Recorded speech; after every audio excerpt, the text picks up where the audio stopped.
Welcome back, everyone, to the 25.9 solo queue tier list. My name is Sean, and I'm going to be on the mic for this one while Dan is unfortunately feeling under the weather. Be sure to wish him well in the comments below. We have got a pretty massive patch ahead of us as the map is changing theme. Otacon and Void Grubs are being heavily adjusted. Feats of Strength is getting a huge buff, and so much more. Now, as always, we're going to have the rundown of everything in this video as we provide you guys with a detailed breakdown of all the changes and an update to the tier list for every single role. And it's no secret that League's ranking system, well, let's just say it's designed to trap you. It pulls you in with those games where everything clicks and you carry hard, only to balance it with those frustrating matches that feel unwinnable from the start. This cycle just keeps you in the grind, hoping for change, but never quite breaking through. And what most players don't realize about this is that escaping this cycle requires specific skills and specific strategies that are tailored to your exact rank. That's where SkillCapped comes in. We're the only service in this industry that has invested millions of dollars into identifying what actually works at every tier. Our challenger coaches have mapped out the best and most useful strategies that turn hard-stuck players into consistent climbers. In fact, we're so confident in our method that our business model literally depends on your success. Climb at least 5 divisions while actively using SkillCapped or claim a full refund, no questions asked. So stop wasting all that time on the ranked treadmill and start climbing today with proven strategies designed specifically to break through your current rank. So check us out by clicking the link in the top right corner or in the description below. And with that said, let's get into it. So let's start things off by covering the more interesting system changes of the patch, and first up is definitely got to be Otacon. So the ruinous and voracious Otacon forms are being completely removed from the game. It's pretty crazy. Instead, there's just going to be one form of Otacon called Thornbound. Thornbound will still have the same mechanics and the assets that the Ruinous form had. However, the buff that you get for taking it will be completely different. When you kill Otacon, all blood roses on the map will be automatically rewarded to your team. All future bloody petals are going to be transformed into spirit petals, and spirit petals will grant you 25% bonus experience and adaptive damage. Taking down Thornbound Otacon will also grant you the new buff called Spiritual Purification. Now, the buff works so that upon killing an enemy, they're going to explode, dealing damage to enemies within a 500 unit radius and also slowing enemies by 60% for 1.5 seconds. So the fact that you need to kill enemies to proc this buff, and you also need another enemy to be within a 500 unit radius of their teammate when you get that kill for the buff to even come into play, it's kind of difficult to get a good read on how impactful this is actually going to be. If enemies are all split up in a fight, then you could literally get no value from that buff at all. But if enemies are grouped up, well, then the value could be huge. Initial expectations are that the buff ends up being okay, but isn't nearly as impactful as the previous revive buff from Voracious Otacon. Void Grubs are all being changed in a big way for this patch, as the spawn timer is being moved back from 6 to 8 minutes. There's no longer going to be a second spawn of Grubs anymore, so that's a massive change as well. So with Dragon and Void Grubs now having a more significant difference in spawn time, it's really going to be interesting to see if this shifts more early game focus down to bot lane. Dragon spawns in at 5 minutes and Grubs will now spawn in at 8 minutes. So a 3-minute gap now as opposed to just a 1 minute before. It's definitely worth talking about. Now, since there's only one spawn of Grubs, the buff that you receive for killing them is being changed too. Now, in order to acquire the Hunger of the Void buff, which provides you with the Void Mite spawns, you're going to need to have killed all 3 Void Grubs. In previous patches, you get 1 Void Mite spawn upon collecting 4 Grubs, and then a second Void Mite when having all 6 Grubs. Since there's only 3 Grubs now though, a second Void Mite spawn will not be provided anymore. So in a way, games won't feel as stompy anymore if a team's able to control Grubs due to only 1 Void Mite spawn as opposed to 2. The damage to towers that you get from collecting Grubs is also being changed in a pretty detailed way, so let's try to break all this info down as simply as possible. If you've collected 1 Grub, the damage to towers will be the exact same as last patch. Easy. 2 Grubs will actually give you more damage than last patch, going from 6 to 9 damage. 3 Grubs will also give you more damage than last patch, going from 9 to 12. It's only if you were to have 5 or 6 Grubs from last patch to where you would have more damage to towers in 25.8 than you will in 25.9. So basically, with these changes, it's getting rid of the massive snowball potential that collecting 6 Grubs gave for your team in 25.8. If the enemy is able to get 3 Grubs now, it's still going to be a nice buff, but fighting for that second and grub spawn so that the enemy doesn't end up getting all 6 is no longer going to be a thing. This should definitely put lower priority on grubs for 25.9, as it won't be as much of a letdown if your team isn't able to secure any of them. And we are not done yet with monster changes just yet, as Rift Herald is being adjusted as well. The spawn time on Herald is being lowered from 16 to 15 minutes. Solo killing Herald, it won't be as difficult anymore, as it'll no longer take 50% reduced damage from the unit that she most recently attacked. The damage of Herald's swipe ability is going down as well, from 300 to 125% AD. When you hop on Rift Herald to steer it into a tower, the steer acceleration is going up for this patch. First turret damage of Herald is also going up, but further turret damage is being lowered. Feats of Strength is going to see a pretty big buff for this patch, with the cost of Tier 3 boots being lowered from 750 to 500 gold. So we're going to have to see how impactful this ends up being, but initial expectations are that Tier 3 boots should actually be worth purchasing now as soon as you're able to. You'll now also need to kill 2 Void Grubs for your team to earn a point towards the monster slaying objective. Bounties are going to be changed for 25.9, as a kill will no longer be worth 300 base gold throughout the entire game. Instead, kills will now scale with levels, as you're going to start off with the same 300 but then scale up to a kill being worth 420 gold at level 18. How the scaling works is it's going to be the same 300 gold value for a kill for the first 6 levels, but when you hit level 7, from then on out, every single level will provide an additional 10 gold per kill. So for example, at level 7, you're going to get 310 gold for a kill. Level 8 would be 320, level 9, 330, and so on. So we've also got adjustments to the way in which bounties activate, as bounty suppression will now instantly apply at full effectiveness to the losing team when they're considered to be losing, while before it was based on how hard the team was losing as to how effective that suppression was. Bounties will now accumulate and devaluate only after 5 seconds of being out of combat with champions. And then gold advantages will now be weighed slightly more towards objective bounties, and other game stats will be weighted less. This means that gold advantages and disadvantages will more sharply affect what team is considered to be winning or losing. So if we understand this correctly, your own gold advantage that you acquire will be weighted less now, while gold acquired from towers and objectives will be weighted more. So in other words, if you're doing super well and you're popping off, but your entire team is inting and you're behind in towers, the fact you're behind in towers is going to be weighted more than the fact that you're ahead yourself. And you won't be punished as much for getting ahead if your team is trash. So moving on to all of the item changes now, we have a ton of adjustments to boots for 25.9. We have absolutely been raving about how powerful Boots of Swiftness have been all season long, as they're finally getting nerfed. Movement speed is dropping from 60 to 55, and on top of this, the Swift March Tier 3 boots upgrade is going to have a new passive effect. Instead of granting you 4% bonus total movement speed, you're going to get adaptive force equal to 5% of your total movement speed. So to determine how powerful this new buff ends up being, let's take Urgot for example. Urgot's going to have 395 total movement speed when he has his Boots of Swiftness in 25.9.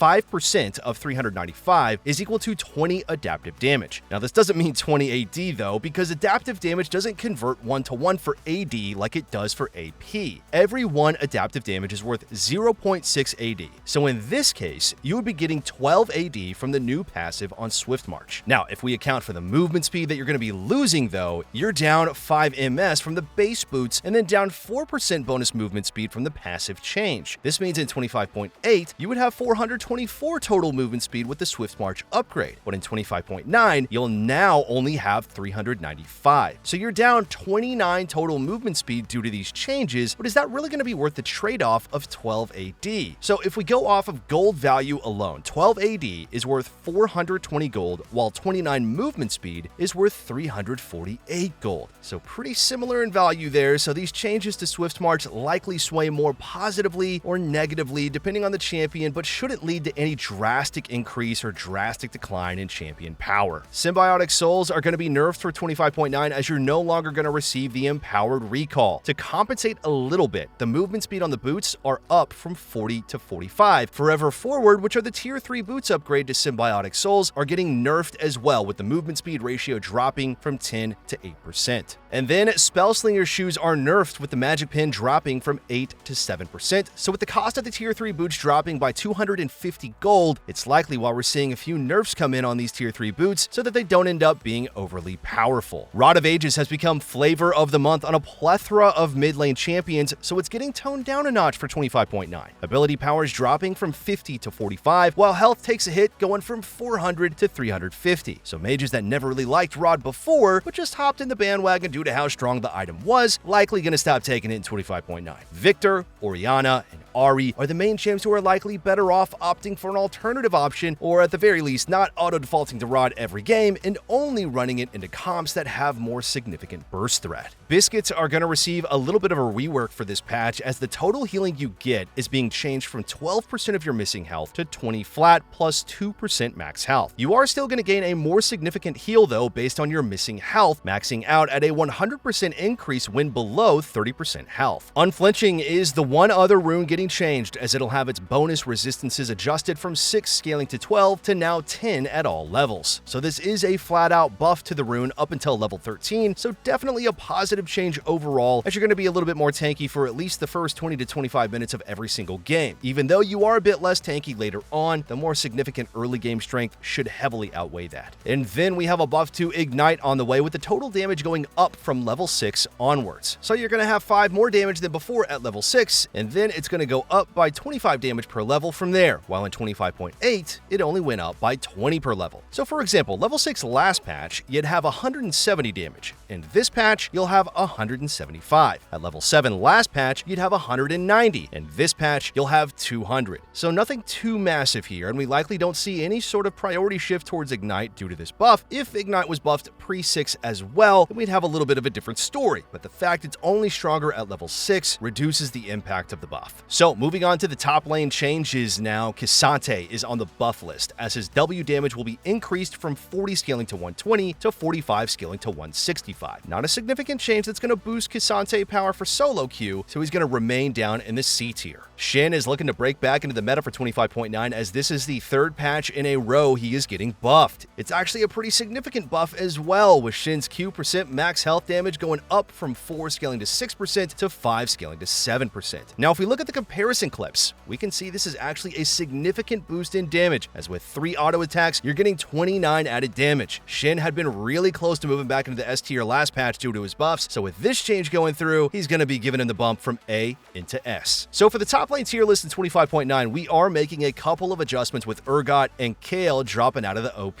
tier. Boots of Swiftness nerfs is really going to hurt them a bit, and Set has been excelling above everyone else recently, so we're leaving him as the standalone OP top laner for this patch. With Void Grub spawn being moved back by 2 minutes for 25.9, it's really going to be interesting to see how that shifts the dynamic of top lane. In theory, this could give an indirect boost to more scaling top lane champions, because they won't get punished as hard now for not being able to rotate early on for that first grub fight. We'll definitely have more on this for the mid-patch tier list if any new trends emerge, because it's really difficult to say exactly how impactful that grub change will be until we get to play the patch on live servers. Gwen jungle is going to be targeted once again, and this time Riot's going after her armor growth, as it's being lowered from 5.2 to 4.7. Passive monster damage scaling is being lowered, with the AP ratio dropping from 15 to 10%. Q repeat snip damage AP ratio is being reduced from 5 to 2%. Nothing too over the top here for Gwen, so we're going to be holding off on dropping her further down the tier list, as she's going to remain in A for 25.9.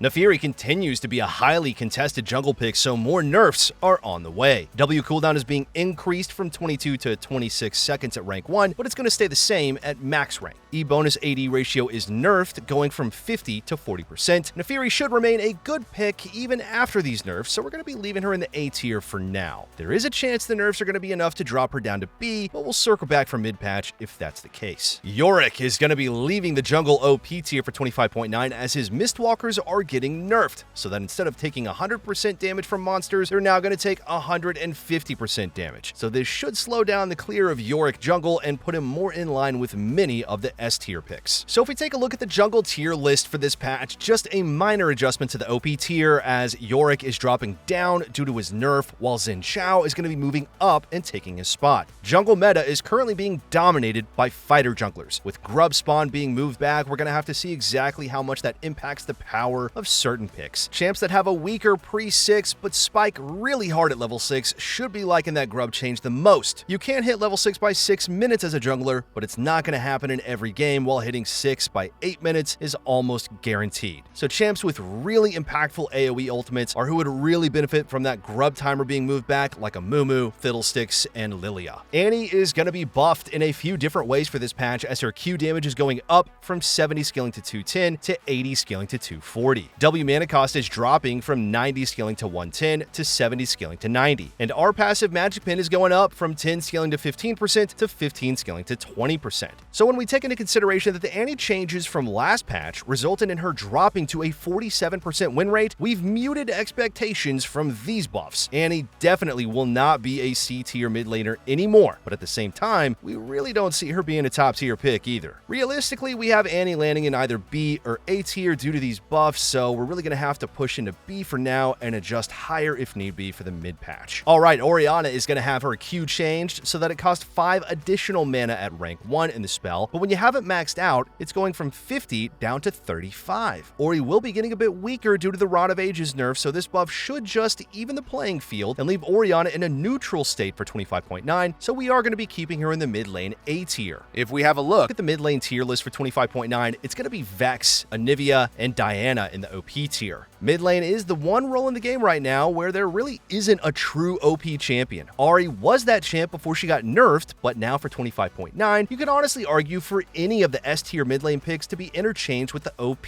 tier champs. Vex is such a great solo queue mid due to her ability to hard counter so many meta mids. Anivia has been a great mid laner all season long, and with lots of mid lane mages getting nerfed around her, she's highly underrated right now. And then for Diana, she's the best mid lane assassin that you can play right now, as she's one of the best assassins at neutralizing more difficult early game matchups, can play well into almost anything, and has an incredibly strong skirmish at level 6 for grubs or dragon fights. Naafiri nerfs that we covered when going over jungle will also negatively influence her in the mid lane. She's actually been overperforming in the mid lane lately, so it's less likely that mid lane Naafiri falls down the tier list as opposed to jungle. So we are going to be leaving Naafiri in the S tier for the time being. Ashe has been underperforming a bit in recent patches, so she's going to have her Q buffed. The AD ratio is going up from 135 to 140% at max rank, and then the attack speed is up from 65 to 75% at max rank. It's not a buff to Ashe's first couple of levels, so early game all-in threat really isn't improved at all with these changes. Ashe does have a slightly better mid game now, but we definitely don't see these buffs tilt the tides enough for Ashe to move up the tier list, so she's going to remain in the ADC A tier. Kalista mains have felt nothing but pain this season as the champ is being nerfed again due to pro play. Base health is going down from 600 to 580. Base AD is dropping from 59 to 57. AD growth is actually going up though from 3.25 to 4, and then E base damage will be lowered by 5 at all ranks. So really nothing new to report for Kalista. She's already been in the C tier, so she'll obviously stay there with these nerfs coming through. The ADC tier list for 25.9 is going to be exactly how it was in 25.8. Now you definitely could argue that with the grub spawn timer being pushed back by 2 minutes that this could lead to junglers playing bot side more in the early game and fighting more over that first dragon. If this does end up being the case, then ADCs who have strong early skirmish power is going to be slightly stronger. So Tristana, Lucian, Draven, Ashe, and Caitlyn, definitely going to be a few who would benefit the most from more early game jungle presence. Trist and Lucian are already in the OP tier, but for Ashe and Kate, who have been lower down on the tier list, there is a chance we're going to have to adjust them higher up for mid-patch, depending on how significant these grub changes land. Ignite getting buffed post level 6 really shouldn't influence the bot lane meta that much because it's such a small damage increase. Unflinching getting buffed though could lead to more melee engaged supports being played, which would just make it so that Trist and Lucian are even more OP than they already are. So taking a look at all the support changes, first up we have Leona. Leona's getting buffed in 3 different ways as her passive duration is going up from 1.5 to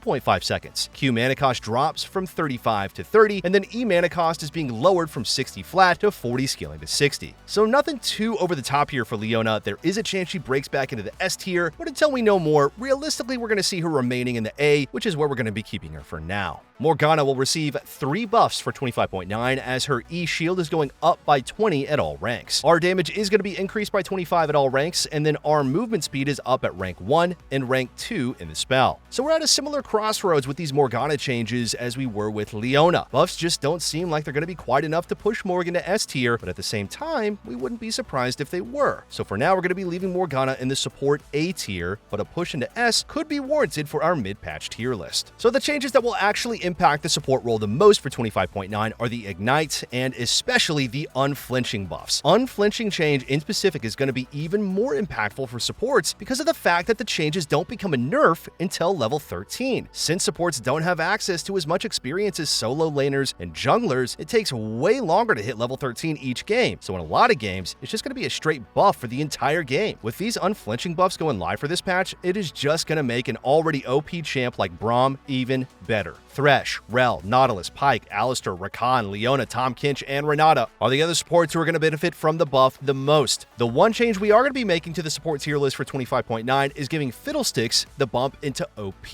Now, as the champ continues to see a play rate spike, his win rate remains incredibly inflated. So it's clear that Fiddle support is actually really good right now, and not just some cheesy off-meta pick. Fiddle support is still really underrated though, and it's likely your opponent has not played against it very much yet, so you can definitely use that to your advantage right now before he really catches on. Okay guys, one last thing. Our rank up guarantee is absolutely insane. It's kind of like signing up for the gym and then just getting a refund if you don't get ripped. That's how confident we are in SkillCapped. We obsess over making the best guides with the top players, the rigorous testing, and top tier video editing to make your climb as easy as possible. If you're ready to level up, just visit skillcapped.com and literally see the difference. So there you have it, everyone. That is a complete update on the solo queue tier list for every single role as we head into 25.9. Thank you all so much for watching, and we'll see you back soon.